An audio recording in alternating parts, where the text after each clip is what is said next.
Atlantic महासागर की लहरों के बीच एक जहाज बेसहारा तैर रहा था। चारों तरफ सन्नाटा था और समुद्र का पानी जैसे कुछ छिपा रहा था। यह कोई आम जहाज नहीं, बल्कि मौत का एक तैरता हुआ रहस्य था।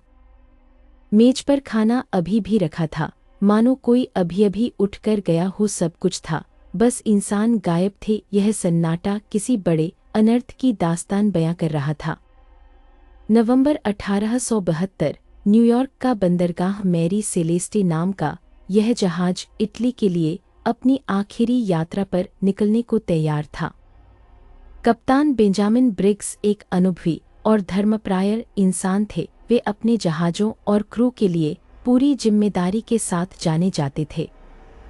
ब्रिग्स अपनी पत्नी सारा और अपनी छोटी बेटी सोफिया को भी साथ ले गए थे। एक हंसता खेलता परिवार जो उम्मीदों के साथ समुद्र की विशालता में खो जाने के लिए निकल पड़ा था।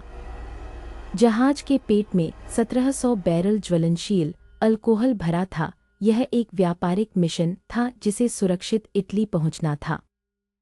मैरी सेलेस्टे क्षितिज में ओझल हो गई और अटलांटिक की गहराइयों में समा गई। जैसे ही जहाज नजरों से दूर हुआ, पीछे सिर्फ सन्नाटा और खामोश लहरें ही बची थीं। मानचित्र पर उनकी राह जेनोआ की ओर थी, जो शांत पानी से गुजरती थी। हर कोई यही सोच रहा था कि सफर सुरक्षित होगा, पर नीति कहीं और ही साजिश बुन रही थी। अजोरेस द्वीप के पास का पानी बेहद शांत और डरावना हो गया था। हवाओं ने अपना रुख बदल लिया था और समुद्र एक रहस्यमय चुप्पी में डूब गया था। तभी डेई ग्रेशिया जहाज के नाविकों की नज़र मैरी सेलेस्टे पर पड़ी। जहाज लहरों पर बेतहाशा डोल रहा था, जैसे उसे कोई दिशा दिखाने वाला न हो।